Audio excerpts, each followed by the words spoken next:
Good morning everyone. I'm sawa na kailan ako si Dr. Alice Utlang, ang Cebu City veterinarian. Naghimo ko ani nga video, it's because daghang kayong nangawindang nasad, no? Kay mao lagi nakakita sa salida sa balita na namatay sa rabies nasad. Now, akong i-explain para makasabot mo kay naay ginaingon lamang ang may alam. Okay? Now, ang iro mamaak yun. Kisa may maingon nga ang iro manubag kay akong taga-ag 1,000 chikas. Wala di gid no? Mamaak. Ang pangutana nganong gipaak sad ka sa iro. Ikaduha, bakunado ba ang iro nga nakapaak nimo?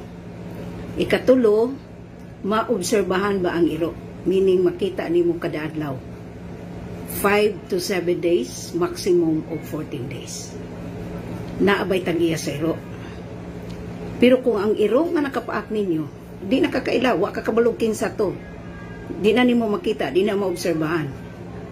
Bisan pa og ang paak layo sa ulo, magpabakuna gyud mo dayon sa Animal Bite Treatment Center. Dili nga napaakan ka og gabi wala adto dayon ka, no. Bisag ma-delayed ang pinakadugay 2 days. Ang una nimong himuon kung napaakan kag iro, hugasan ang pinaakan og sabon og tubig. Bisag unsa nga klase nga sabon, ayan na mo pangita atong sabon nga naay konsensya, no? Yun ya inighugas sad ninyo sa samad. Ug unsay dagway sa samad, maura ayaw na pislita, ayaw na bukikia or wiwi-o nimo. No, ayaw. Kay imbis unta wala nakasulod ang virus, kung naa man gani rabies, musulod na noon kay imo manggiwiwi. So ug unsay dagway, maura hugasan sa flowing water 5 to 15 minutes. Pagkahuman og sabon og hugas, butangan og betadine or alcohol. Dili ahos ug unsa pa nang uban ninyo ibutang, dili. Tubig, sabon og betadine or alcohol.